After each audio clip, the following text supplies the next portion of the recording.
Yeah, this the bunker. This the bunker. Welcome to the bunker. This the bunker. Yeah, this the bunker. This the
Good people, what's up? Let's go. Listen, we are live. Happy Wednesday. It's all about the breakthrough bunker, where obstacles turn into stepping stones and dreams into reality. I'm your host, Murph, aka Mr. Motivation. Let me remember to hit record. Shouts out to the homie Tim. Yeah, let's start there. So, listen, today's guest, man, I'm gonna give you a teaser. Next up on the bunker, he's not just driving strategy, he's shaping the future. I want you all to get ready to meet Dr. Andre Hall, a cross-industry innovator who's mastered the intersection of digital strategy, operational excellence, and transformative leadership.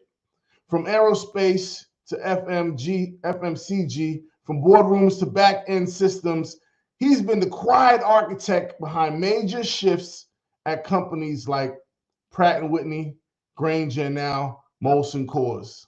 We're diving deep into the mind of a man who sees the big picture and builds the roadmap to get there. Strategy, precision, growth.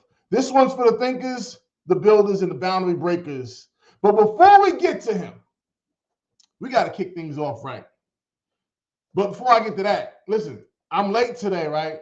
I'm on it. That's fine. Thank you for your patience. I just took on a new venture, man. New venture. Shouts out to Iron Summit Group. Group's made up of myself. I'm the face, you know.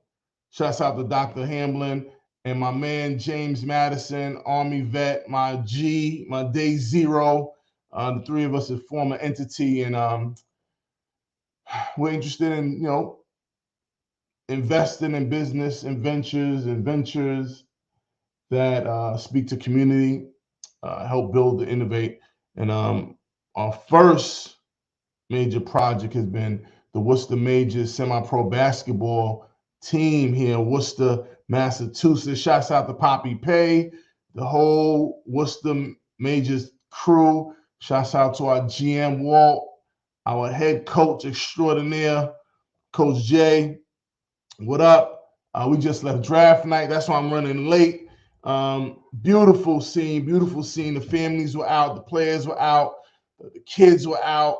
It was just super dope, man. Shouts out to the whole media crew that came out to ensure they captured the essence of what culture is going to look like going forward as we build upon what's already here.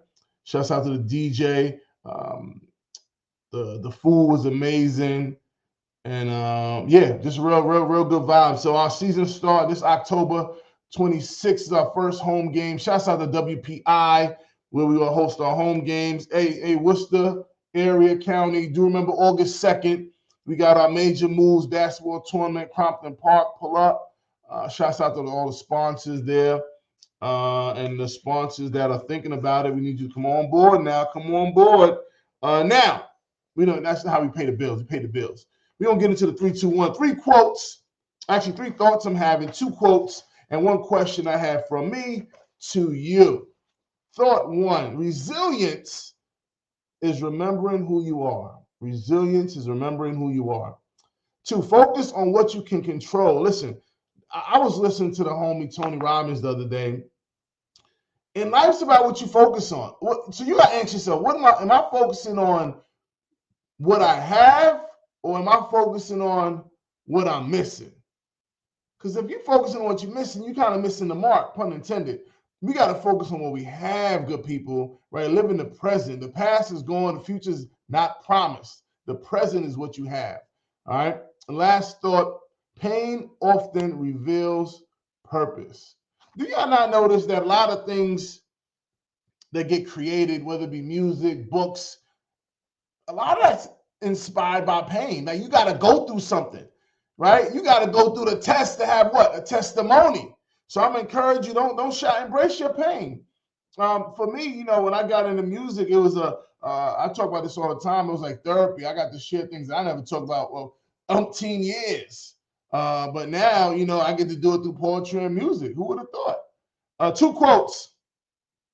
Be yourself. Everyone else is already taken. Woo! Oscar Wilde. Be yourself. Everyone else is already taken. I like that. Number 2, resilience is knowing that you are the only one that has the power to pick yourself. Woo! I'm gonna sit that there. I'm gonna sit that there and drink some water. Resilience is knowing that you are the only one to pick yourself, that has the power to pick yourself. Super dope, super dope. One thing I have for you. What's one step you're gonna take towards your future?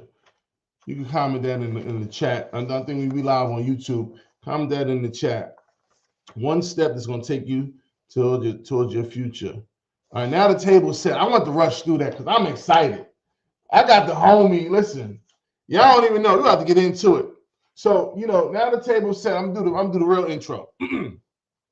I made this as succinct as possible because this dude, here we go. Come to the stage.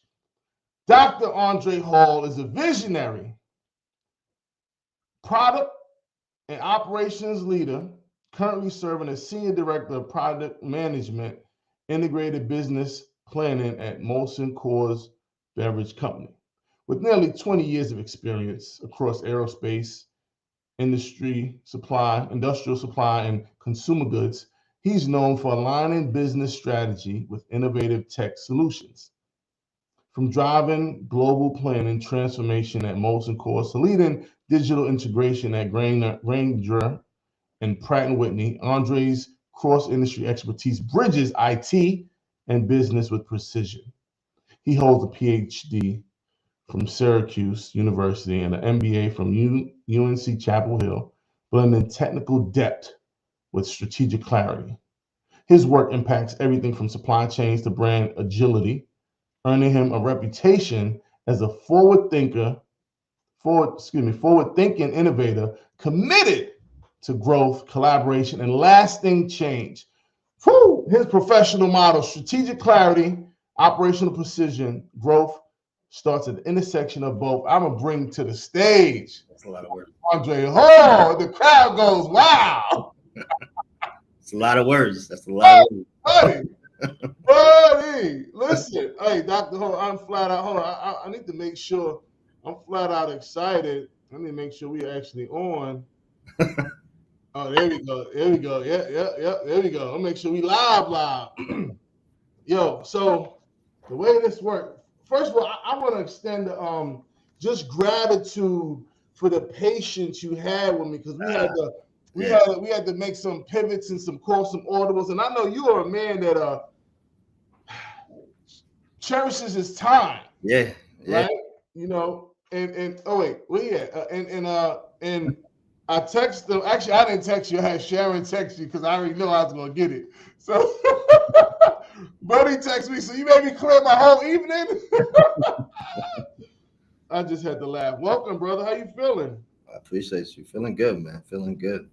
Yo, listen. Before we get started, let's just ground the people in how you know Murph. How are we connected? I think we kind of went to school together. we were in the same college at the same time. I won't say we went to school together because there wasn't much school going to when we were hanging out. So, Binghamton University, SUNY Binghamton State University. Listen, I mean, you're right. He's right. So what he's alluding to, for those that don't know me and my story, I got to Binghamton before Dr. Hall, but I left before him also. You know, let me tell you something. I talk about you often enough, because, and ladies and gents, it's not a place of hate. I'm just confused, right? Oh, let me activate the chat. Hold on. I'm confused because I went to college at Binghamton. I dropped out. Dre went to college. He got his bachelor's from Binghamton. He got his master's from Syracuse. Yeah. Master's from the Cuse. Then he goes on to get a stinking. Then you got the PhD first. Yeah, I got the PhD first. PhD at Syracuse. Then he gets an MBA. I used to ask myself, hold on, time out. Because Dre was right next to me. I'm like, son, how'd you please, for people like me that's still confused 15 plus years later, how'd you do it? You know, I first of all the classes was at 8:00. Every engineering class, every semester, all 4 years started at 8:00. So they knew what they was doing, trying to get you up and get you in that mode of learning. And then by noon, I was ready. I mean, I was in the union hanging out. Everybody thought I was just chilling, but classes were already done, right? I got a left brain and right brain, man. I need both. I stimulate both, man. I mean, listen, he right, because I'm at noon. I was there with you, but I had a class at noon.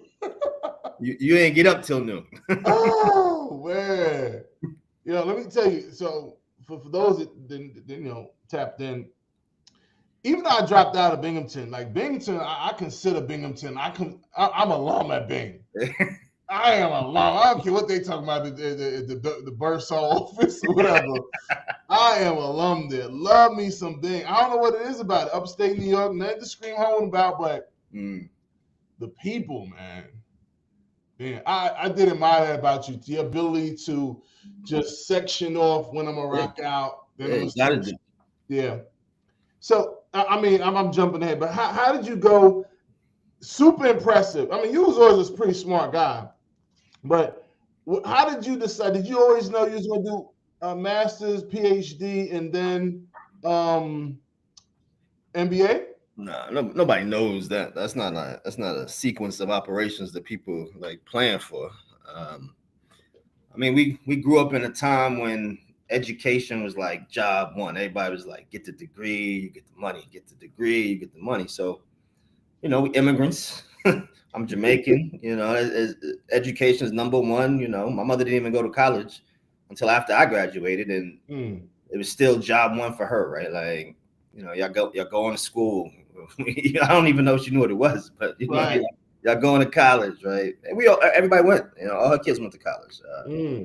Good for her. But yeah, I went to school and came back. I had an internship. I remember in New York on 36, right by Bryant Park, and I graduated with an engineering degree. I went right back to that job, and they paid me like, I don't know, $15 an hour, $30 an hour. It was literally like an hourly job with a degree. I remember Verizon was down the block, and I walked by some dude that was at Bingo, not our kind of people, but he was working at Verizon, and homie was making like 50 stacks. Like, I'm like, wait, what's happening? Like, how is this different, right? But I didn't really like apply for school. I mean, apply for jobs afterwards, right? Like, I just went back to what I knew. Like, it's sort of like almost like wasted that opportunity.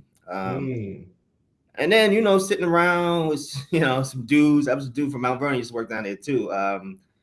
But like just being around them dudes, I was like, there's no way. I'm not like these dudes. You know what I mean? Like this is not the circle that I went to school to be in, to grow in, right? And no knock on them, all love people, all day.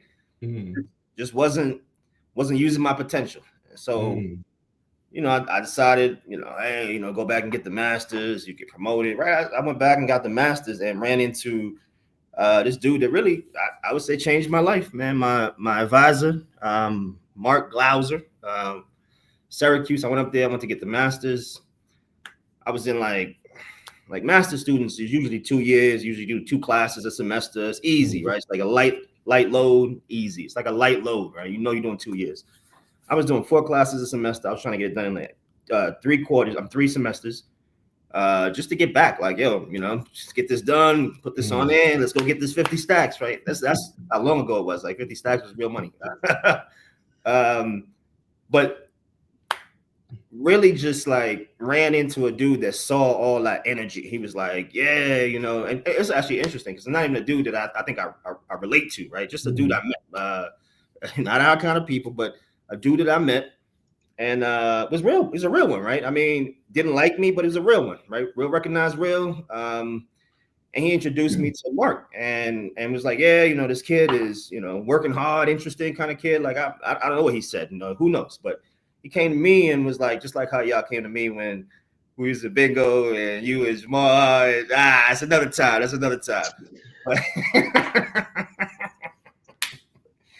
But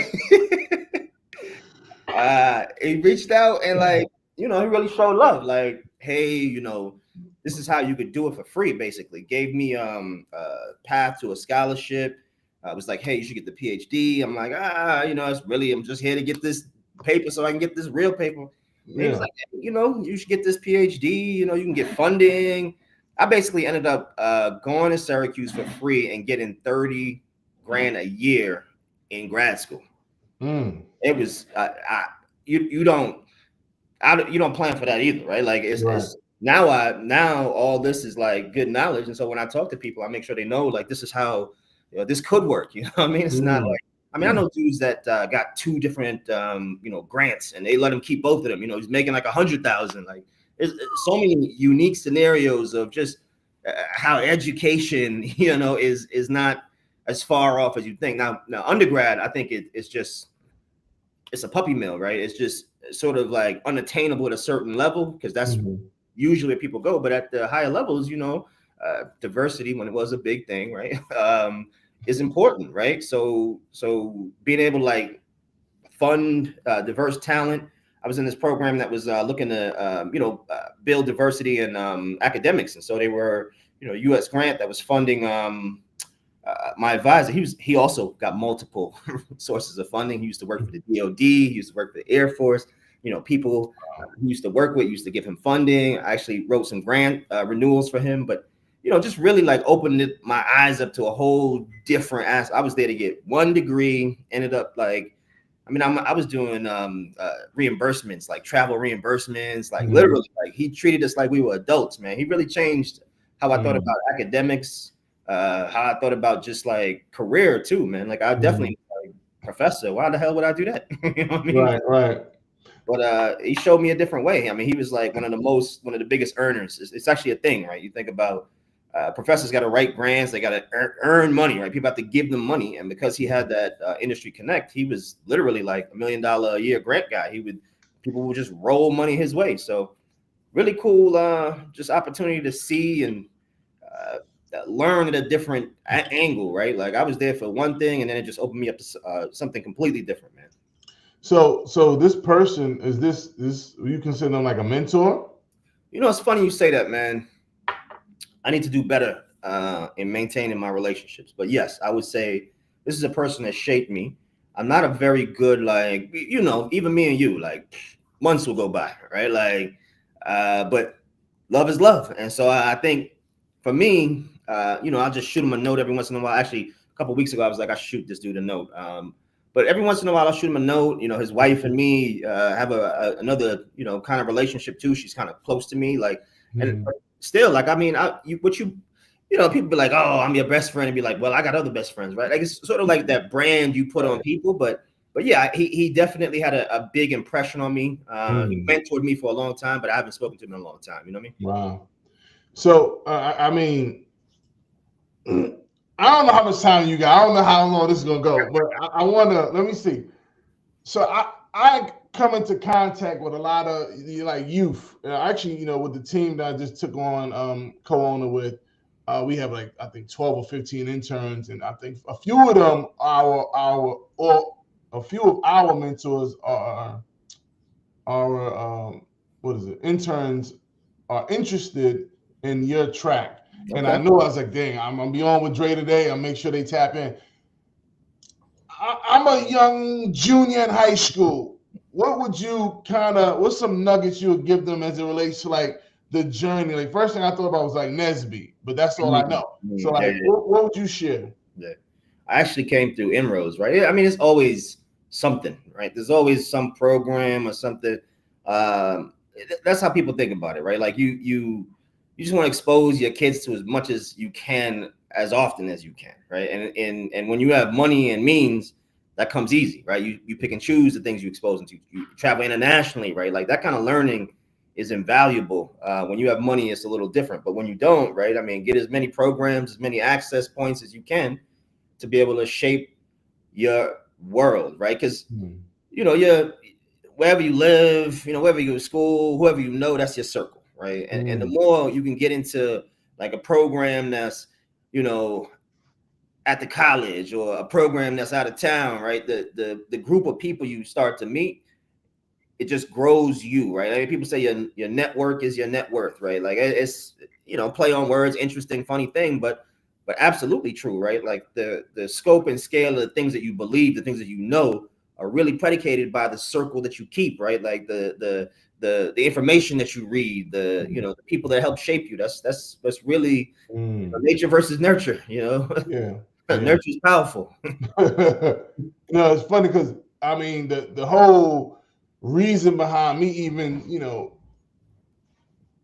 bringing the bunker to life was like, yo, I know a lot of dope people doing a lot of dope things, and I ain't talking about 10 years, so I know they doing even doper things. So I'm like, yo, I'm gonna create a space where I can just bring them on. We gonna catch up, and we gonna learn about what they're doing. Yeah. And to your point, man, even like I'm a military dude. It's like I might not talk to y'all a year, 2 years, months. We get back on the horn right where we left off. You know what I'm saying? Yeah. And that's how it should be. A lot of people getting their feelings, and I'm like, double salute. So good. So we talk about inroads. You said programming. Yeah. Like I mean, like even like I was a tutor, right? Like just in general, like just stay busy is what I would say. Like in your junior year, you should be starting to think about. I don't know if people still doing SATs, post COVID, but in your junior year, that's what you should be starting to think about. Like, hey, take some SAT preps, buy a book, something. Like get ready for the thing because. Again, I don't know if this is still a thing, but yeah, your scores are important, right? It helps you get into school. The school's important. Like I think the education track is maybe a thing of the past, right? I know some companies now are only requiring a high school degree, right? Like the idea of being educated specifically in a field or a thing, right? Like most people come out of school with an undergrad degree and go do anything, right? Like it's just sort of a hurdle that they put in place so that they can vet you, right? It's a vetting criteria. You got stick-to-itivity. You spent 4 years getting up early and getting these grades, right? Like it's sort of a vetting criteria that companies use, that our economy uses to sort of make sure that you're vetted before they let you get access to this money. But you think about paths that are created by the internet or created by platforms like Amazon, right? Like people are creating new paths, right? Sure. I tell you, that's why I don't know if a recession is coming personally. My personal opinion, I'm not giving any fiduciary advice here, right? But people are making money in so many different ways right now. And it's not, illegal money. It's legal money. It's hard to track, right? Like you don't know what pockets are fat right now. The government is probably a hard time getting taxes out of people, right? Like so many ways to generate commerce right now that it's hard for me to imagine that people don't have money. I think people are scared to spend money right now in this economy, which is a little different, but people are flush. Think about that dip that just got created in the market that everybody bought and now it's right back, weeks later, right? Like people making money. Yeah. Making a lot of money. They're caking. And you said something earlier about the guy that shaped your life, your mentor that you don't necessarily stay connected with. You said he didn't like you. No. He loved me. Oh, he loved you. Loved me. No. I would say, because, help us out, because I'm going somewhere with this. The dude that I was in classes with that introduced me to his advisor, and so became my advisor. But that guy is, I don't know, he didn't like me. It just wasn't he wasn't like, he saw talent in me as opposed to like, oh, this is a nice guy kind of thing, right? Like, right. We weren't like besties. And then, we had a couple of real arguments, right? Like, because alpha males, smart, not like other engineers kind of thing. He was definitely like me, just a white version of me, honestly. Yeah. Well, because historically, I mean, you're a likable guy. But I mean, really?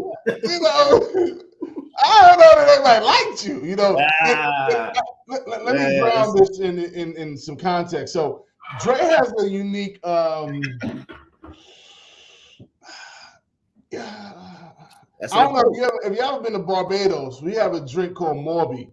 It's like a bark, right? And it's like bitter, but it's good. But it's an acquired taste.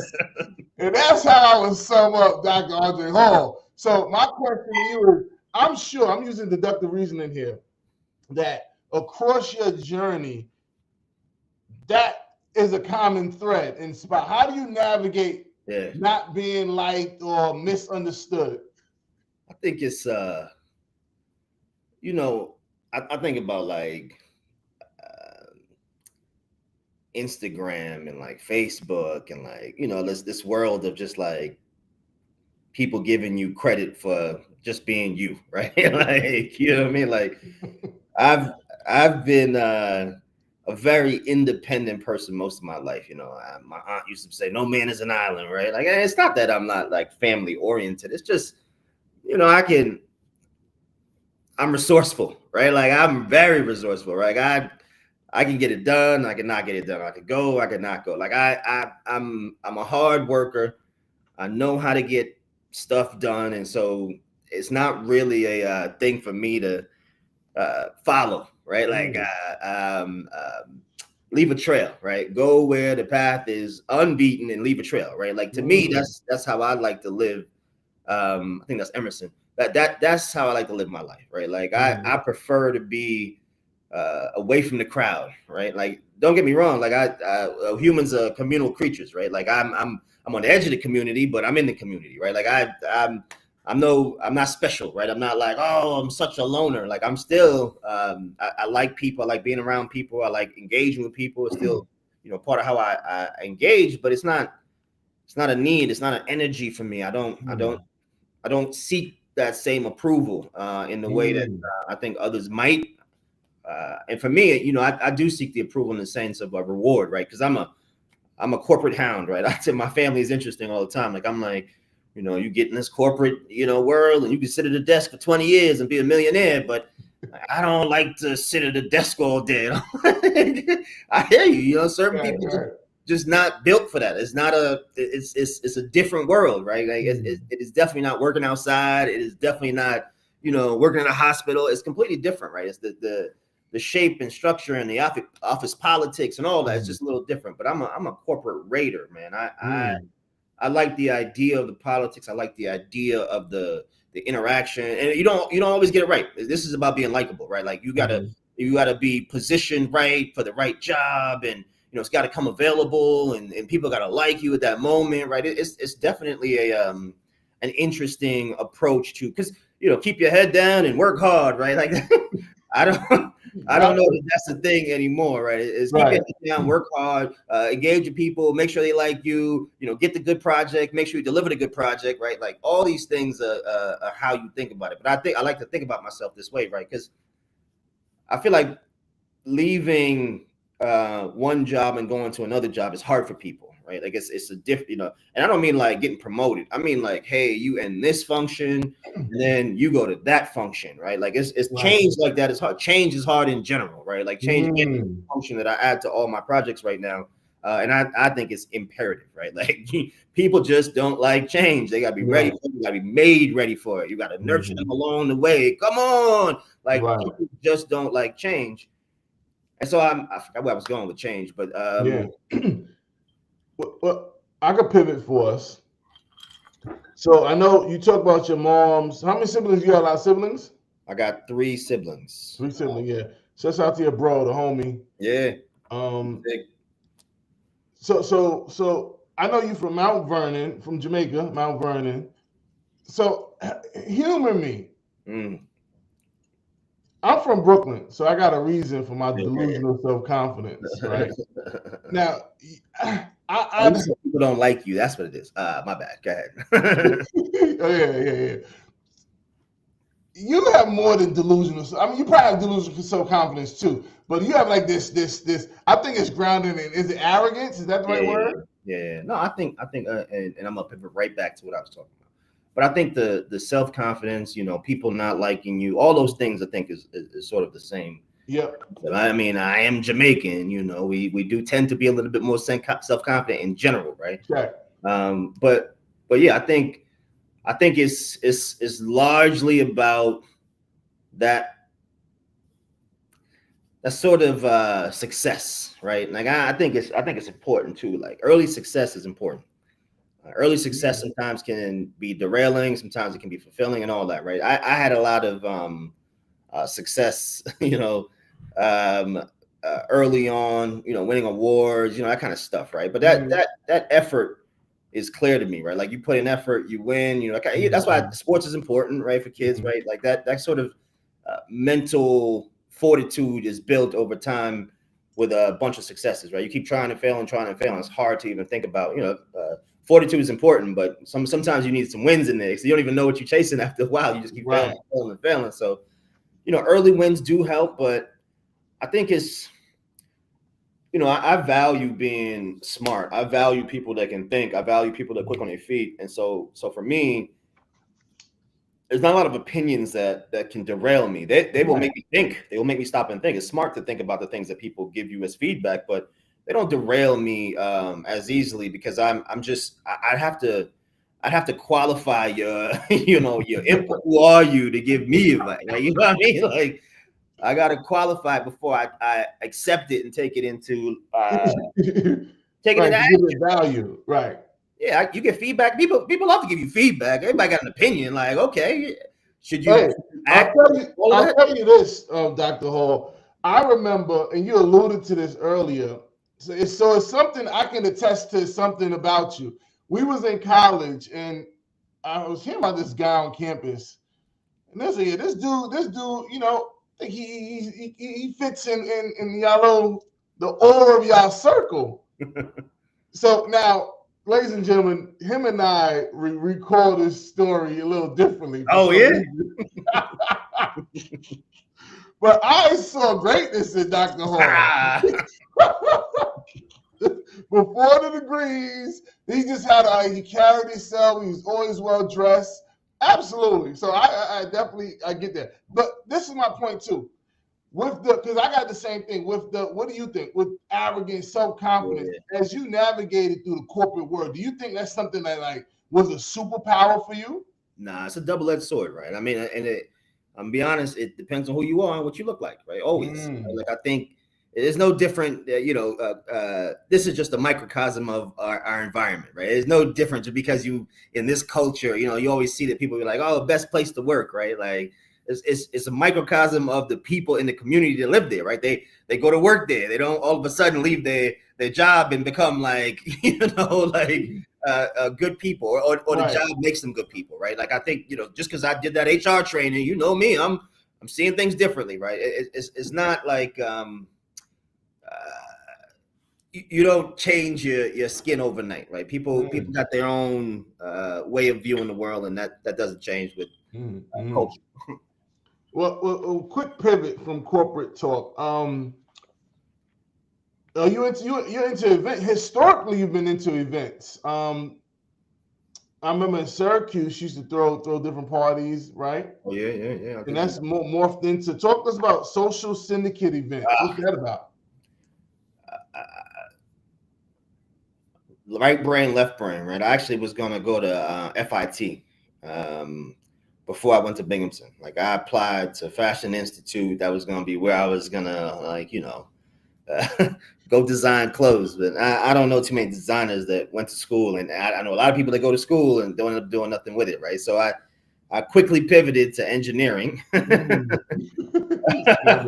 Smart move. But I totally lost my train of thought again. Social syndicate event. No. I think the event space was just like an opportunity for an outlet, right? Like engineering is engineering. It's pretty rigid. It's pretty hard. It's not really like something you want to hang out afterwards with, right? Like you want to leave that behind, right? Right. So I've always been creative, artistic in nature, right? I'm not really like an artist, but I'm artistic. I'm not a Christian, but I'm religious, right? Like I mean, like you sort of on the fringe of the thing, and I love like designing and decorating, all this kind of stuff that just is an outlet for me. And event planning just got me that left brain, right brain operations, ticket sales. How do you promote? How do you market? Right. I did a bunch of fashion shows. I love that idea of just like, creating an atmosphere and being able to design and bring the designers together. I love that kind of thing. And yeah, we did it in Syracuse for a little bit. I actually remember I threw a block party one time. That was pretty cool. The radio station. I got beer sponsorship. That all those just like exploring. I'm very curious. Like I just like the idea of seeing different things, exploring, learning, tinkering. I don't mind leaning in. It's just sort of the nature of trying to become new and different and leaning into change and lean into change. I like that. Hey, well, I can. So, two things. Yeah. I myself into events. I've done events now. The social syndicate. I didn't really get into that. My bad. But please, it's your platform. Yeah, just for the most part, like it is an opportunity. I know you in Boston now, or Boston area, excuse me. But it's in Hartford area. We do a little bit of got a bunch of friends there, and they like to throw sort of Caribbean themed parties. I get another outlet for me. I get to decorate. I get to build the flyers and that kind of thing. It's kind of cool. Just an opportunity for people to party in a way that might be a little bit different than they usually used to. It gives you a little bit New York Caribbean vibe, right? Food, DJs, multiple DJs, that kind of thing. Multiple backdrop, that kind of vibe. It's kind of cool. An opportunity. Tell me, when is what's this, July? When's your next event? August 23rd. That's Saturday. Oh man, listen, August 23rd. Listen, do remember August 23rd. It's 23rd. I gotta look at my calendar. I'll pull up to that. That's in Connecticut, right? Yeah, it's an evening one. It's not a morning one anymore. It's well, this one is an evening one. It's gonna be like a 3 to 7, 3 to 8. So yeah, I was sharing that, and it's not about me. Again, it's not about me. It's all about Dr. Hall. But I've done events in the past. Missouri, not New York. Oh, that's right. Yeah. Let me see. Lidditz. Pennsylvania. Yep. Pennsylvania, Barbados. Yeah, that's right. Yeah. Yeah. And I go on an event, like people, product, process, what's going on. And I've gone to one of Dr. Hall's social events, and man, I was thoroughly impressed. Appreciate you. The execution, the bottle service, table service. I like attention, so I need you to come on, bring me my bottle, and let's go. And it was just super cool. The pictures, the DJ.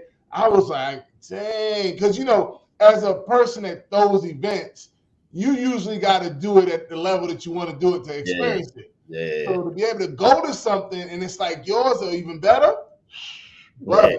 I appreciate that. Yeah. So I will be there. Hey, XC, shouts out to my girl XC. She in Connecticut. XC, we pulling up August 23rd. Get the crew ready. Let's go. Now I know I got some people that's I'm going to be sending my pre-engineer folks to watch this, specifically this bunker episode. So now you're at Molson Coors, right? Yeah. How'd you get there, and how did your earlier role kind of prepare you for this chapter? Yeah, I think you talked about a couple of different ways of just You know, do you plan the degrees? Do you plan the jobs? I'm just trying to get out of engineering. You know, Pratt was a really cool place. I'm talking about change and how people, you know, move jobs and think that's change. I move companies. You know, I move within functions, and then I move companies. And so, like, you know, I was an engineer designing stuff. I got 3 patents. Then I was a project manager. Then I was a quality manager. Then I was, you know, operations manager. And then I bounced out and went to IT. But all of those different jobs just gave me the opportunity. You talk about building that confidence again. I'm bringing it all back full circle. But you talk about building that confidence again, right? Like I've been able to sell myself as someone different every single time. Every single time I had to convince someone that I could do something that was completely different. Right? I've never done this before. And that's why I think, you know, when I say like, you know, breadth versus depth, I got a lot of breadth. I've done a lot of different things, not a lot of depth, right? Like I'm not a banker or, you know, I'm not really an engineer anymore, right? I'm in IT, right? I claim engineering just because of my training, but for the most part, I'm in IT now. And even that is more strategy and you know, digital, solution, you know, creation, right? Like I think it's not a job that I'm not interested in learning or don't think that I'm capable of doing. Like I think that's how the mentality for me is, right? Like I enough effort, and I'm taking up golf right now, right? There's nothing natural about golf, my guy. Like is as big and strong as you are, does not matter. Y'all saw LeBron's weak ass, you know, like as big and strong as you are, it's not about that at all. It's about rhythm and speed, and you know, like so many things got to go right. Like I like that kind of thing, right? Because it keeps you focused on that, you know, specific thing. So, you know, Molson for me was just like a stepping stone. So I wanted to do this. I wanted to do that. Engineering is very much engineering, right? The company was engineering. People, we had 20-year programs, 15-year programs, right? You do 2 of those, you retire, right? Like that kind of like just grind, you know? And I don't think I went out to like a happy hour too many times with like just like work colleagues, right? You know, you had like your you know, groups, your affinity groups, you know, those are people you go out with. But like, you know, just like going out with your colleagues, breaking bread, not a lot of that happening, right? Like it's engineering. So I'm pretty sure people are doing it, just not in my circle, right? But I just wanted to get out of that environment. I wanted to see a little bit more a different culture, let's just say that, right? And Granger was interesting because it was in Chicago, which was a new city for me. I love change, man. It's just sort of how I lean into it. Like if you are a change averse, world life is gonna be hard, right? Like, but if you lean into change and really try to just like make it your own, right? Like, because people, I think, you know, think about like 60, 30, 60, 90-day plan. People talk about that, right? People don't get up to speed for like a year, right? Like you sit in a job, you ain't really effective until year 2, bro. Like, you know, I'm basically paying you to be here year 1. But I'm quick, right? Like I think about, because you think about that entry point always, like, okay, who do I gotta meet? Okay, what do I need to know? Okay, who likes who, right? Like I'm doing that like routinely as I get in, because I'm used to that transition over time, and I really like that, just new and different all the time. So I moved from Pratt, got to Granger, did the IT thing, and then, you know, I like the IT thing because it's not really IT. You know, the thing that I do is sit out front of IT and talk to the business, like a middleman. Middlemen are great jobs for me because it shows that cross-functional skill set, right? Like it's sort of the only job that I got depth in, right? I got depth in change and depth in being different. And so the idea of when you need someone to bridge a gap, they're like, oh, this guy looks like this and talks like this. Great. You know, it's a good role. I think it's going away though, right? So that product management is a new title. These used to be like, you know, you got an HR business partner. I used to be like an IT business partner. So HR help you do, you know, your surveys and make sure everybody good. I help you make sure your system's good, and you know, you can actually deliver the value that you say you are because you got the tools you need, right? But the job is changing into, you know, sort of shaping strategy now. Like, hey, you know, we need to develop things that, and every company wants to be a tech company now, sort of an approach, which is why I think the product model works for them, right? Like we build these, they call them products, software products, and the goal is to really drive business value, dollars from it, right? Like, hey, a good example that we always use is a banking app, right?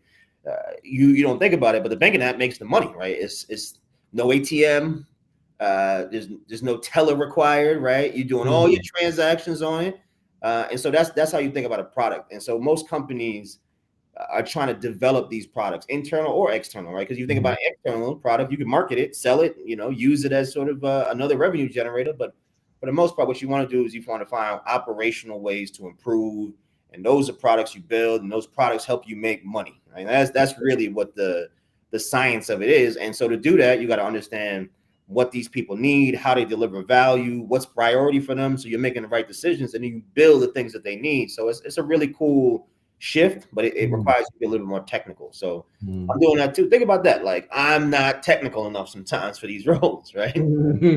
I don't have the depth in that space, right? And then you got to sell yourself in again. So to me, that's really what I'm working on, is trying to find a lane that gets me, I would say, to the level that I'm aspiring to get to.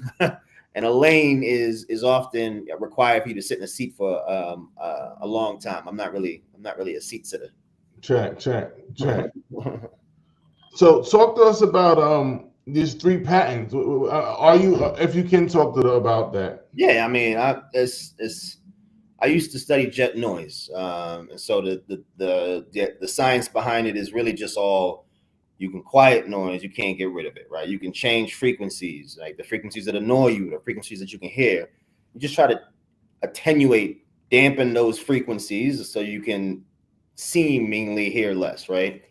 It's interesting, right? Because I was doing stuff that they were doing in the 60s and 70s, right? And you incrementally move the needle this much with your PhD. You might have a new finding, or you just regurgitate what they said. The science has been alive for years, but it hasn't been advanced strategically, or no real delta step change, right? Like, people found this, and this person has found this, and you quote this paper. But for the most part, noise is noise, right? It's still loud as hell next to the airport, ain't it? Like, what I mean? Like, but it was really cool to move from grad school to Pratt, because it was like almost like a paid grad school. They had labs. I went to Boeing one time. I was doing some testing. It was really cool. And so we did like we did this engine one time that had movable parts. It was like a transformer. And then the back of the engine had like a airfoil, a leading edge, right? You open it up, air's rushing over it. And so we designed the shape of that so that it would make less noise or more noise. And, the way it was shaped, the way you can measure it, all the aspects of it. I got 3 patents in that same sort of application. But yeah, it was just sort of quieting noise. And then we built, never been done before, we built sort of like a perforated pad underneath it. And so sort of designed the shape, designed where the perforated pad went, and really just changed the noise signature so much that we got a patent for it. Wow. Yeah. So, I'm a numbers guy. Having a patent, forgive my ignorance, having a patent, does that translate to revenue? Not my revenue, right? Well, I mean, anything you do at a company is theirs. It's right. Right? And so you think about the access you have. This is the tax dilemma that people always come up with, right? Like you wouldn't be able to make this money, company, unless I built these roads for you and you use these bridges, right? Like I'm the one paying, the infrastructure, so you gotta pay me. And so I think that idea of when you work for a company, everything that you have access to, the knowledge that you have access to, the way that you're able to calculate and do all those stuff, that's theirs. And so that's how you should think about it. And you sign that up, and when you the fine print, when you sign check, page 13, you better look at it. Hours. Awesome. Listen, this is dope. We're about to get into our signature 5 questions, right? Let's start with the first one. What's a belief or mindset shift that changed everything for you, and how did that shape who you are today? You're not going to believe this, but I still remember, I won't say preschool, but like grade school. You used to call it basic school in Jamaica. And these are things that shape your life, and you don't even think about them, but it resonates with me. I was in a race, you know, we used to have like, you know, skills day or whatever they called it, right? You know, your track and field kind of day, right? But we're not athletes, just regular students, right? Like kind of the whole school did these things, right? It had to have been like, I don't know, call it second grade, third grade, somewhere in there. It can't be third grade because I moved when I was in third grade. Basic school, it got to be like, I had to have been 5, I don't know, whatever, right? Yeah. That meaningful, that like indelible mark in my brain. We were in the race. And this dude, Big Cox won the race hands down. And I'm second place behind Cox, man. I never forget this. And this kid, it was one of those races where you run and you pick up the blocks, right? And you run again. Like it's sort of like a suicide, but you had the blocks, right? And dude came in, I would say dead last, took his basket of blocks and threw them across the room. It was just like, right? I'll never forget, Cox got this truck. It was like a red and yellow truck. Bro, they gave me a coloring book for coming in second. And they gave homie a prize that threw the bricks. It just puts it in perspective for me. Like, you know, it's not about what you earn, right? Like, it's just not about that at all in life. It's literally about what people give you. It ain't about what you earn. It's about what people give you. And so as much as you work hard and try hard and, you know, do the things you're supposed to do, it's about what people give you. 100%. Like unless you're doing your own or making your own or building your own. And again, I told you, you need the infrastructure, you need the Wi-Fi, you need all these things to do your own. So you're not really doing your own. But unless you're doing your own, it's just what people give you. You know, I give you a raise or I don't give you a raise. I give you this promotion or I don't give you this promotion. No matter how hard you work, it's about what people give you. And you know, 5th grade is really not a time to learn that. But over time, as I think about that story, that's what it means to me. Absolutely is what shaped me. Like I you know, you can work as hard as you want, but you need to do more than that, right? Like people either, you know, build your own, get your own, work for your own. And I'm not formally like a builder. I did build a company last year that was just a summer company, right? I did something really quickly and then, you know, got out. But for the most part, like I'm always subject to, you know, someone else giving me a check. You know, so it's sort of just like a lifestyle shaper, right? Because if you don't know that, you are a hard worker. Like, let's get this to stay late, make sure, and not focused on the right things, because people give you what what they want to, not what you deserve. Interesting. I had a thought. Similarly to you, I had a experience in Barbados. I was there. It must have been 7th grade year. So I'm in secondary school. First form or second form? I did second form. And I'm in this race, and this dude, he beat me by a car door's length, right? Fast forward now, I'm back in the States. I'm in high school. Buddy in the States now, too. This years later. And this dude is all world everything. And I said to myself, always gonna do. I'm like, like my takeaway was he kept at it. I didn't. You know what I'm saying? And I was just like, okay, was he better than me? Sure, he won the race. But what if I kept at it? Yeah, you know? Yeah. And that's one that I think, now that you say that, I think it, because I still remember it like it was yesterday. It might have shaped my mind to keep at it. You know what I mean? Keep at it. There's the subtle things. You don't even think about it. But I tell you, what if is the worst stress in your world, man? What ifs don't make any sense. There's no reason to even dwell on that. No, I've started studying what people who are on their deathbeds are saying. Right? Yeah. And they're saying, you know, I wish I didn't care what people thought. I wish I traveled. I wish traveled. Spend more time with my family. It's exactly. Like, all right, hey, people, study this. Right. Don't be dumb. Right. They just lived 80 years, and this is what they think. Right. That ain't gonna be me. Let me tell you, and I talk about this all the time. I'm one of them dudes. I've gone to the funeral place. I planned out my funeral. Word. You just gotta show up and give my name. I sat down, thumbed through the book. I got my playlist. He did it his way, Frank Sinatra.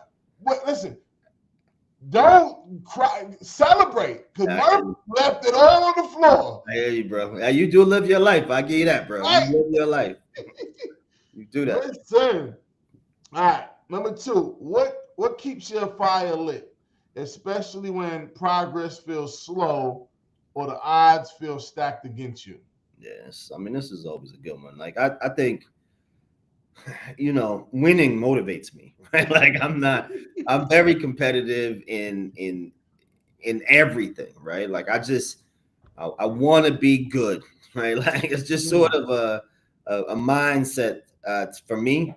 So there's no really like a one thing or like, like I'm not like the Hulk all of a sudden, don't make me angry, right? Like I want to be, I put my energy into it. I put effort into it. I mean, I'm not saying I put pride into my work, but I do. I put energy and effort into it. I don't mind checking the email right now. I'm working on a lot of things. And so, yeah, I'm working later. I'm working weekends sometimes. And so it's, they getting their money's worth, right? And it's not because it's not because they pressuring me. It's just because it's the nature of how I think about things. I care, I want it to be successful. I want to win. Like it's just, and you talk about the confidence, you talk about wanting to win, it's a balance, right? Because I don't know who wouldn't want that. Like you would want someone at your company that wants to win, that wants to put it in. Why wouldn't you want this? That's such a Drake comment. Right. But it is a double-edged sword, right? Because sometimes it just seems like you're too aggressive. You don't follow the process, right? There's a hierarchy here, right? Because that's really a lot about that structure. That's not totally focused on good get what they deserve, right? Like I mean, I get it. That's sort of the way of the world right now. And there's no community that's different. There's no just because you went to Binghamton. I always thought that was interesting, right? Just because you went to Binghamton, just because you were in here, you had a ID card. People just thought you was cool. You was vetted, right? You know what I mean? Like this small ecosystem is the same as the ecosystem you just left. Yeah, these dudes are killers, right? Like these dudes are the same, type of dudes you would walk by, but because they got the ID card, you like, yeah, that dude's legit, right? You're like, how? It's the world we live in. These are just microcosms of them. Check. Hey, number 3 is what is your relationship with money, and has it always been that way? Money and me do not get along. Right?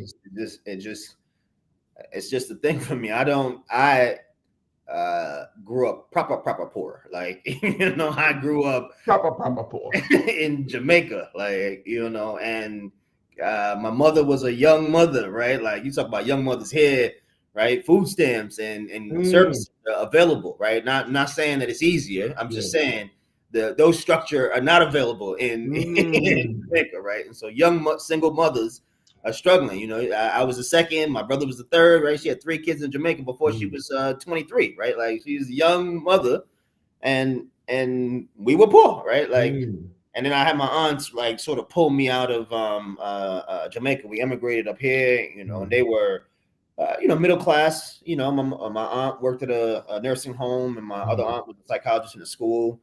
And they taught us what they could, right? But we we from Jamaica. They've been here for years. We were different breed of people at that point. So you listen to what you can, but ultimately, I was with my mother in a 2-bedroom apartment, me and 3 siblings and my mother, right? Like we made it work for I don't know, like 20 years, my guy, right? Like my mother was assistance. I remember the cereal you used to go in there and give me a WIC check and get the cereal and the milk. Yeah, all day. That's how we lived. I remember I went to Inroads, back to the Inroads thing, right? Getting into these opportunities. One summer I worked at Texaco, and I probably made more than my mother did that summer, right? Like that's how proper poor we were, right? Like literally, like Binghamton was what I could afford, right? You know what I mean? Like she told you to go to school, but she wasn't gonna pay for it, right? Like you have to figure it out, my guy, but definitely going to school. I think so. So now I think about, your parents had that couch that had the plastic on it. Now I take it off and Rick James it, right? Like, couch. I'm not cautious with my money. I'm not I'm not a good saver, right? I have the right vehicles, right? Like, hey, everybody, do your 401k, diversify, get some stocks, right? I do the things, right? But ultimately, all those things are the same thing in my mind, right? Whether I buy stocks or you buy stocks or the company buys stocks, it's just stocks, like one vehicle. And so that led me to sort of think about diversifying a little bit beyond just like the normal channels a little bit when I started making a little bit more money, right? And this is the only way to save money is to make more money. I don't know any sort of ritual that says, let me tighten my belt. I don't know people that really tighten their belt. Like it's just sort of maybe it's a couple of days, but you still want the things that you want, and to a certain point, then you just you're gonna be fat. You can't diet. Like it's not gonna work out. You at this point. And so for me, money has always been the unattainable, somebody else's, and then you get a little bit of money, then you get seasoned, and you're like, okay, this is how you spend money. Okay, all right. And then, okay, I should start saving now, right? Okay. But all that is only if you keep making more money. Because you keep making the same amount of money, the lifestyle stays the same. You're not gonna get to save. Shit costs more money, right? Like inflation is the thing, right? And so you can't make the same money. You have to make more money to be able to save, and your lifestyle is important, right? Like I value my lifestyle. To your point about living it up when leaving it all on the table. I value my lifestyle. I value the way I move. I value being able to move, right? And so if you have a risk averse profile, you're like, let me save and let me get this insurance and let me do these things because you never know, right? Like that's one way to live. And I'm like, well, if I had to get low, I could get low. If I had to use this thing over here, I could use this thing over here. For the most part, I'm not like, let's squirt away this money. And listen, this is not fiduciary advice, right? All I'm saying is this is how I live my life. And this is how money and I get along. We both get along, right? I like to spend on the things that I like, and everybody likes to spend on the things that they like. It is a thing. It's just the different things you like. People got boats. You know how much it costs to maintain and own a boat? Like that's expensive, right? Like, or you got the fancy car. The fancy car need an oil change. That's going to be $1,000, right? Like those kinds of things. Listen, you talk about a Porsche or Ferrari, like what? The maintenance alone is incredible. Like, and so I think about people just spend their money on the things that they want to spend their money on, and they're conservative with the things that they think they should be conservative, right? The things that you buy, they're like, I would never. But things they buy, you like, what are you thinking? It's just always people spending money how they want to spend their money. I will say the vehicle that is most consistent is the stock market, just because you think about all the people that have their money in it. Like that's why it's consistent. That's why it's growing, because the people in it, they know they need it to grow, right? Like this is sort of the thing that you should think about if you are thinking about money moves and Roth this, whatever, right? The point is the growth vehicle that gives you the most. Because I think about it like this: if you talk about small business, things that you and your boys doing. You investors, right? And so if you invest in someone's small venture and they flip that and bounce that and give you a big return, good for you. It's different risks, right? You're taking on a risk. Okay, you put it in the market. Elon Musk said something stupid and the market tanks. You lost that money, right? How you think about these risks? Vehicles you use are nothing more than high risk vehicles or low risk vehicles, or you say, listen, I'd rather live my life and I'm not going to use any of those vehicles. I'm going to spend it. Right. And you get to a certain point that you can make money almost doing anything. Right. And so, you think about how you make money, how much money you need for your lifestyle. And then, if you want to save the rest and put it in a vehicle for, when you're 95, then I don't know people living 95 around me. So. Check. No, that's real. Hey, I know we have similar backgrounds. My mom's. I remember going to the store, them damn food stands, ripping them out the pocket. I used to be like embarrassed, son. Big check, bro. Literally, it was a check. Son, we had the coupons. It was like a $5, $10 joint. Oh yeah, the brown money. Yeah. Hey, question. So I think I met your moms. I'm pretty sure I met your moms. Absolutely, got it. Everybody met moms. Yeah. What's your relationship with your pops? I don't know my pops. I've never met my pops. Sort of a thing that I think people peg my arrogance or, you know, some of the things that are negative about me, like, it's because you never know your pops, right? Like I fundamentally never thought about it. My aunt's a psychologist. She says this all the time. You're repressing it, you know, that kind of thing. My stepfather, my brother's father, was a really good, you know, person in my life. I would say that, right? But the women in my life are no slouch, right? My two aunts, my moms, you know, they wore the pants, the hats, the, you know, skirts, whatever they needed to, right? They some tough women, right? So I definitely, you know, I just saw the Obama thing that Waka Flocka was talking about. Obama talking about, you know, fathers or dudes need more than just their dads in their life, right? They need a more male influence to be able to triangulate, you know, what it really means. It's facts. You need more than one source of truth, right? Like, excuse me, one source of information. Right. You need multiple pieces to be able to triangulate what truth really means to you, because truth is just what you believe. Like, it has nothing to do with who says it is. It's just what you believe. The truth is what you believe. Right. So that's the whole idea he was trying to make, is that you know, you need more input, more examples of it.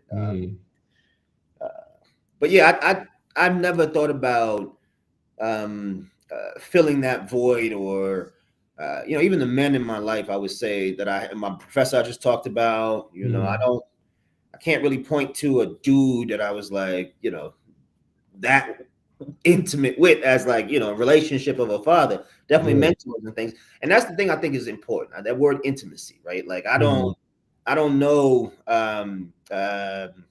almost don't know how to deal with men in that way, honestly. Right? Just to be clear, right? Like, I see my brother and my nephew right now. He hugs him and, you know, kisses him, and like, I don't even know what that means from a man. Honestly. Like, listen, it may make me think differently. I don't know, right? But it's interesting as I look back on life and think about, you know, maybe these things did change how I think about things. But yeah, I love it. I love to see him, you know, coddle that boy. Like, I rough him up though, so he gets both. You know, so a question, for the viewers and listeners, do you have kids? I do not have kids.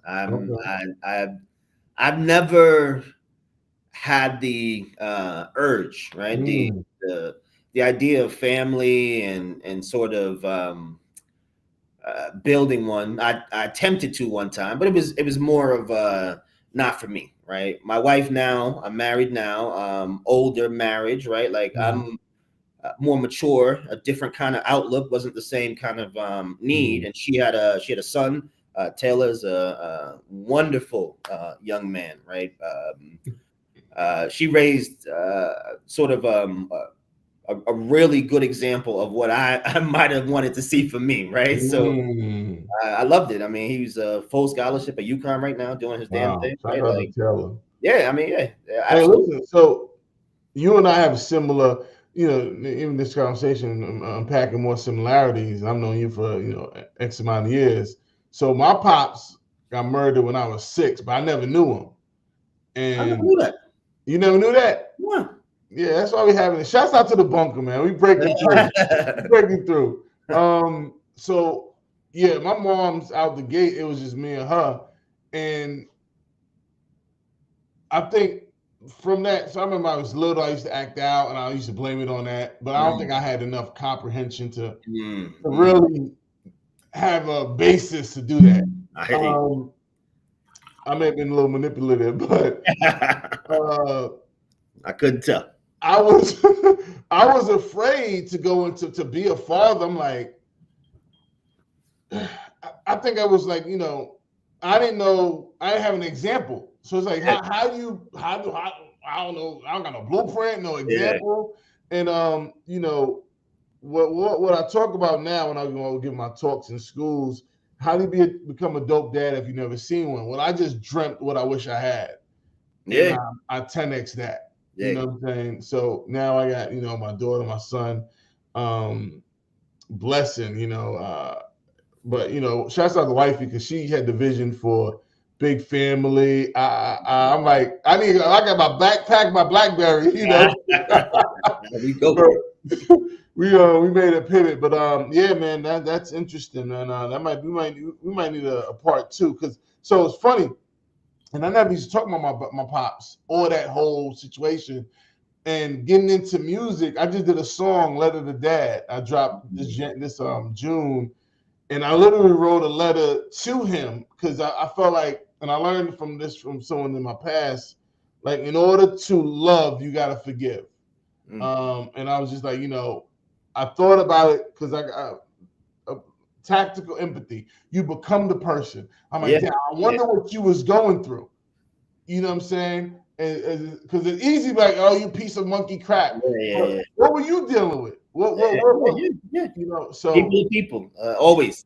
Yeah. Never fails. Like I think about how the zodiac only has 12 signs. Right? There's a lot of motherfuckers in this world, but 12 kinds of people, right? Like, you know what I mean? Like people to people. You always, there's always a Cox. You had the Cox when you was growing up, right? Like it's always interesting to think about that, right? Like I don't believe in reincarnation, but I'm pretty sure they got a couple of me that they went through already, right? Like in the generations before. Like I just feel like it's people to people. I like that. For the listening viewers, Dre, what daily habits, rituals, boundaries, or systems keep you centered, sharp, and aligned with your mission? Yeah.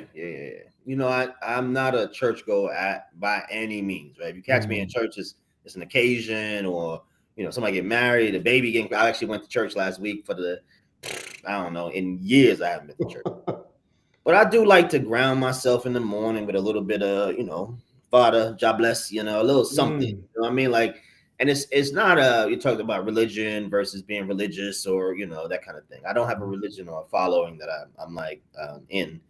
But I do think about the idea of humbling yourself by thinking about things that are bigger than you, right? You know what I mean? Like this is bigger than me. I'm small in the microcosm of in the ecosystem, right? Like I think that's important, and that's what I think about religion. Less about, and that's the humility of religion, right? Not the sword of religion, right? It's the humility that it gives you, right? You're supposed to be humble. You're supposed to be inward focused, right? You need to be better, spread the word, be better in life, help people, right? And so I like the concepts, right?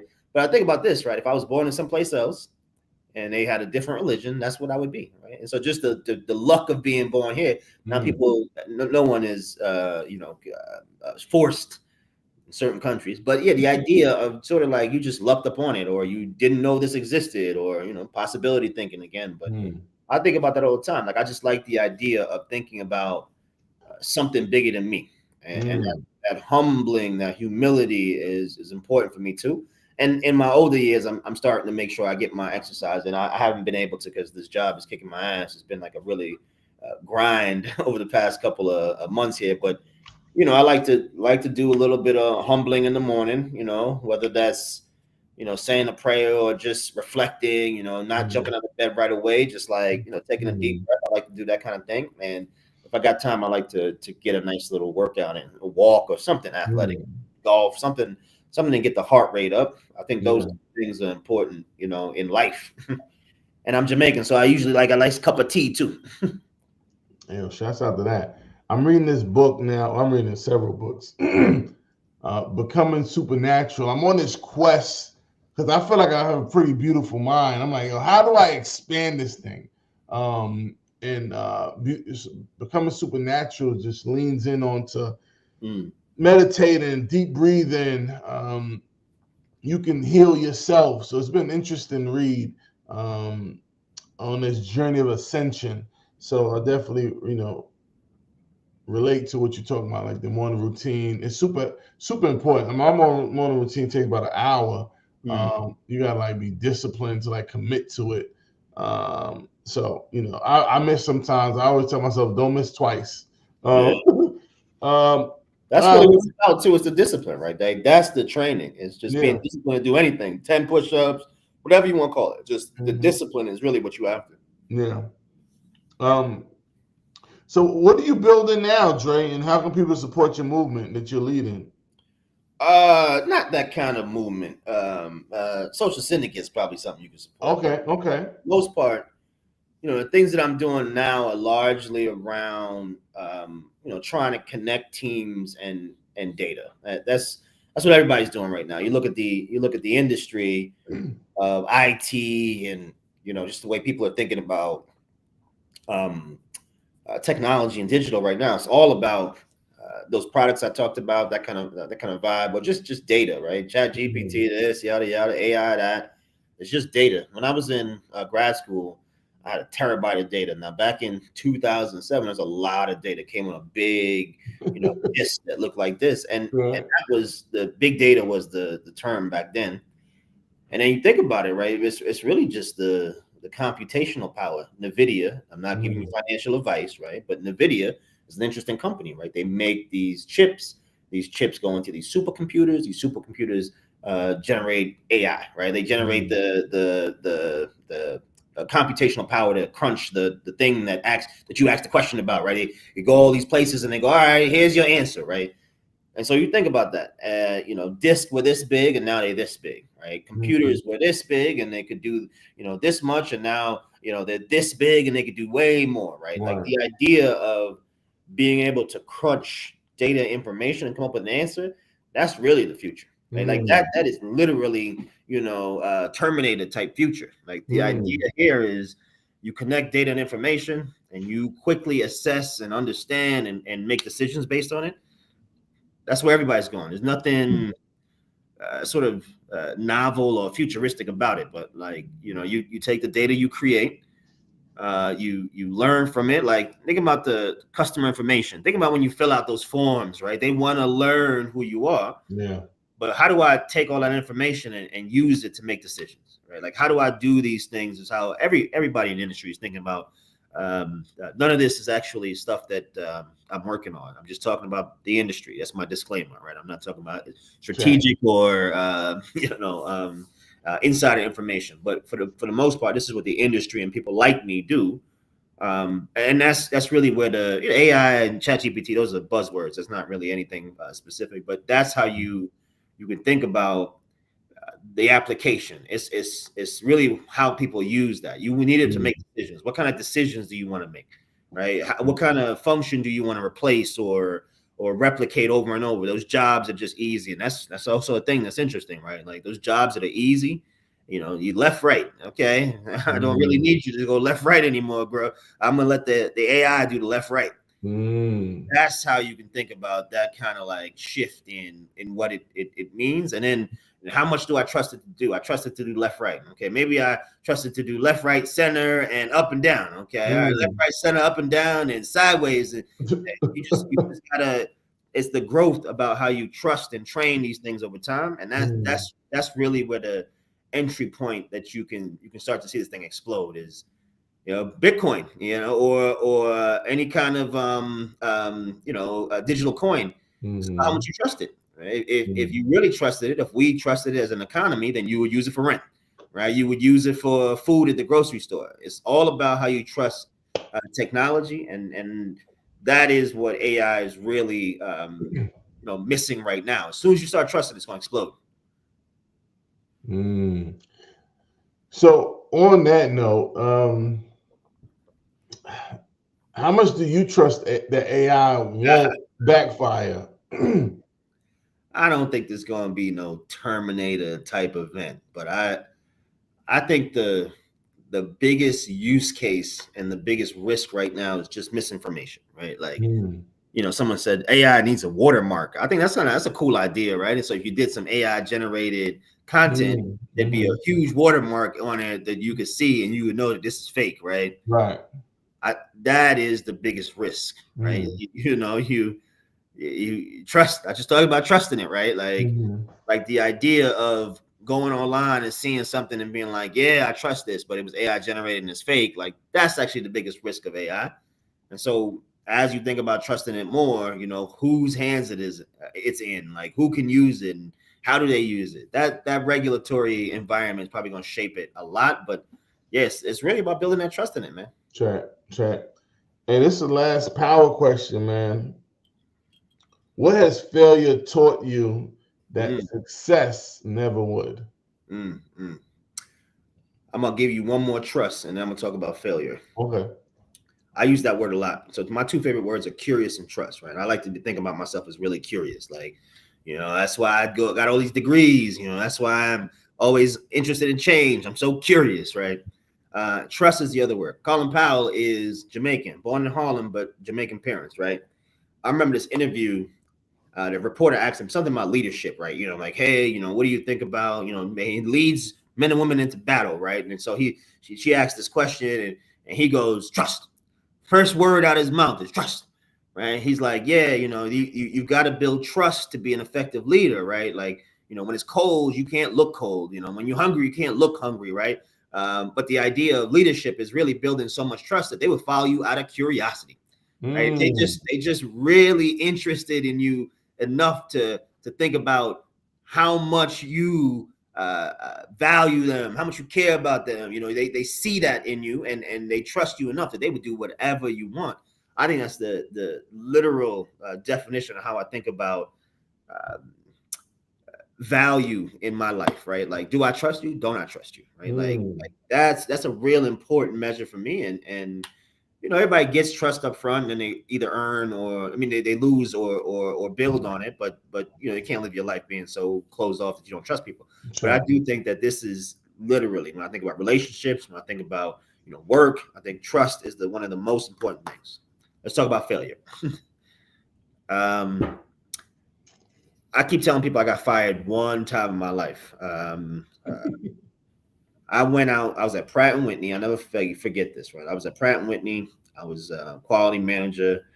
I worked on the F-35. I worked on a lot of cool stuff. And then they sent me out to East Lansing, Michigan. Like, not a great experience for someone from the East Coast, right? Small college town, not very young professional forward, I would say, right? So I went out there, and I had a job. I had, I was like, let me get this quality system, set up, and do this thing, and I'm gonna win, and then they're gonna bring me back, and they're gonna make me president, right? What I mean? Like I was out there with a plan, right? And the thing that I tripped on was literally the people. Midwest, they real tight. They gotta know you, and they gotta trust you. And so I was like, yeah, so the smart guy from back east and New York, and they sent me over here to do this thing, right? Do it. Like, no one bought in at all. At all. I probably had the best laid plans. I couldn't get the people to move. Like, it just way over my head. They had this Christmas party, and I was back home. Like, I'm like, Christmas party, work Christmas party. Why would I go to that, right? Like, literally, it was at the GM's house, and everybody on that leadership team was there. I'm back home. Like, yeah, I'm back. And that concept of just like building trust, understanding that you get what people give you, not what you deserve, right? Like all those things, right? Like that is literally all the concepts that I bring out of every experience almost, right? Like, yeah, this failure was me not building trust, learning these people's habits, bringing them along with me, which is one of the most important things in any, and I'm saying this right now, I got some stuff I'm going through right now that I'm actually going to use this on, but it's one of the most important things is that, people trust you and they will follow you, right? And I think what I'm learning is in this post-COVID age where everything is digital, right? Trust is hard to build digitally. People like to slap skin still. They like to see you, right? And so it's a recognition for me recently that it's still a thing, right? Like, because you're right, teams, this live link, that's how people communicate, right? That's how people interact now. You have work 3 days out of the week, right? Like it's sort of like those 2 days you online.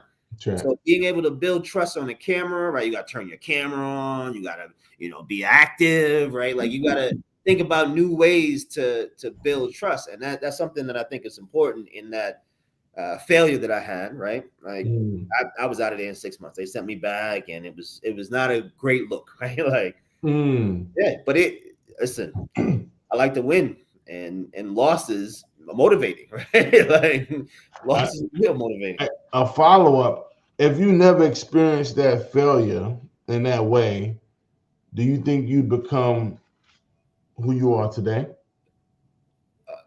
All of it, right? Like every experience, left, right, center, every experience shapes who you are. Like literally, like you talk about what ifs, choose your own adventure book. Every decision you've ever made could have went the other way.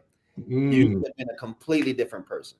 Now, and I tell people that life is about decisions and how you react to them, right? Like, did you learn from them or you going to make them again? That's it. Everyone has those. I don't care who you are, where you live, you make decisions and you learn from them. You either grow or you regress or you just keep hitting yourself in the face, right? Because people do that, right? Like, listen, I know the consequences of my actions and I'm just going to keep hitting myself in the face because I'm okay with the consequences of these actions, right? So honestly, like people, come on, like you know what's gonna happen every time you do this. You are just okay with the consequence of their actions. So I think that's really important to really just think through, like decisions that you make shape you. Period. Like I don't know how to get around that.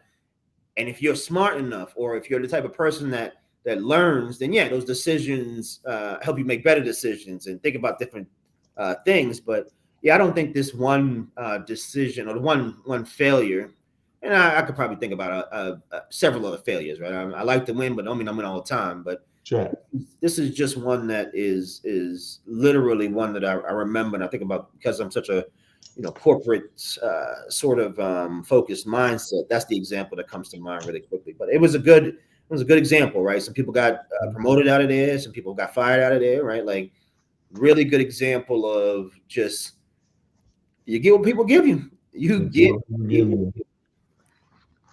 Yeah, I'm gonna remember that. Listen, this has been super awesome.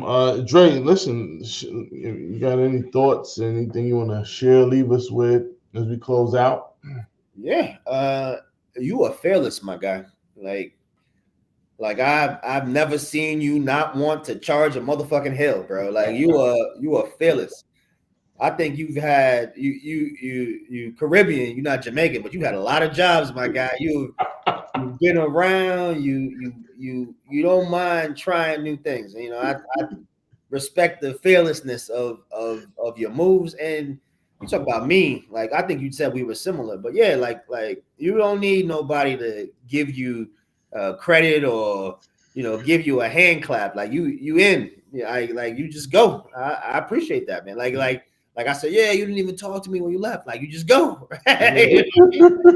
It's a talent, honestly, right? And I think hopefully as you age here, right, like you starting to see that's really what it's about. Like being able to build your own confidence is important, right? Build yourself up, right? Like know thyself is really important, and I'm you, my guy, for sure. I appreciate that, man. Yeah, now I talk about this all the time. Oftentimes, there's what the guy said. The wealthiest place in the world is the graveyard. That's where people take their dreams, ideas, inventions, and a lot of times they didn't get buy-in from friends and family. Had anxiety, didn't believe, and I tell you what, brother, I don't need none of that. I come with an idea. I'm like, oh, it's go time. Yeah. I go from idea to execution super fast. And I think in our early years, man, we was running this world. I think our energy was just super dope, and we stay connected. We tap in. And I love that. Shouts out to Brene Brown. She talks about vulnerability is a superpower. I forget which role you was at or just took on, and you had called me and you was asking me about just dealing with people. You know what I'm saying? And we had a good exchange, and it was dope because both of us are like we them dudes, but today to be like, yo, bro, I'm struggling with this thing. What you think? And one, I was just grateful that I was one of the people you called and tapped in with, and whenever I call you to pick your brain about whether it's an event, how you go about this, it's just it's about relationships, man, and it takes work, y'all. I got a song. I don't do shameless plugs. I just plug. I got a song coming out August 1st called Friends, and when I was originally gonna write the song, I was just tight with a whole bunch of air quotes friends, And then I said, oh, no, I miss motivation. I gotta spread positivity. I gotta have that positive energy. And I was like, you know what? I want to talk about people who've helped me along the journey. And I'm gonna encourage you, listeners and viewers, you got to give your friends their flowers while they're here. And Friends is coming out August 1st. And it's not a song that, maybe on playlist, and who cares? Music's subjective. And for me, it's important because I get to big up you. Like Dre, I dropped Dre name in there, and every line or name has meaning, right? And it's layered. And my daughter, she sat with me the other day. She said, Daddy, I want to know what everything in Friends mean. And we went from start to finish. You told her stories? I told her some stories, some are classified. But man, listen, it's been a beautiful. And Dre, I just appreciate you. You from a distance have motivated me, man, inspired me. I just watched Dre. I'm like, damn, this dude's doing it.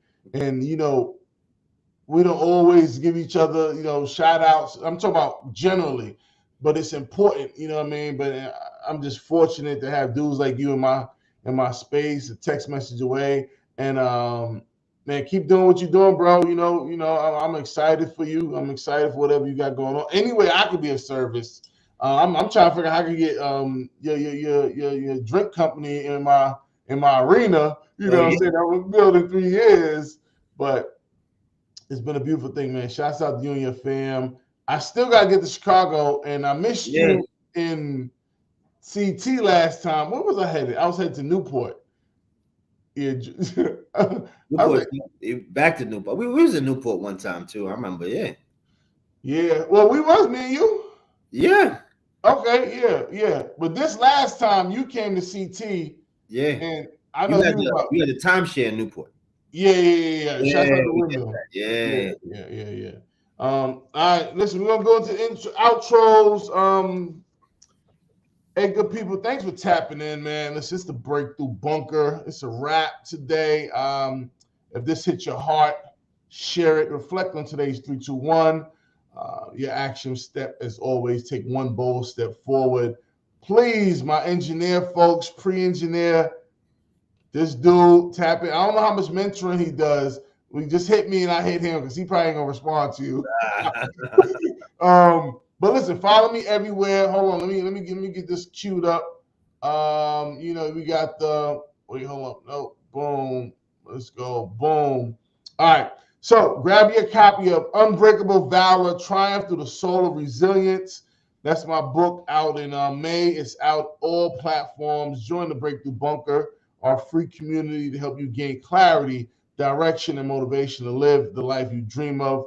Subscribe to the Breakthrough Bunker newsletter, your weekly dose of insight, inspiration, and a real tool to grow and go forward. Always know that your breakthrough starts with you. As the saying goes, nothing changes if nothing changes.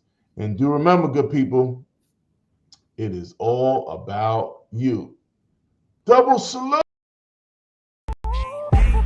Put it on my hood grown, NY, Brownsville, Bed-Stuy. I done came from the lowest low, still walk with my head high. All my life, I've been through it. Made it out, and I'm getting to it. Can't tell me I didn't do it. No passing L's, we skipping clubs. No taking L's, we getting. Put it on my hood grown, NY, Brownsville, Bed-Stuy. I done came from the lowest low, still walk with my head high. All my life, I've been through it. Made it out, and I'm getting to it. Can't tell me I didn't do it. No passing L's, we skipping clubs.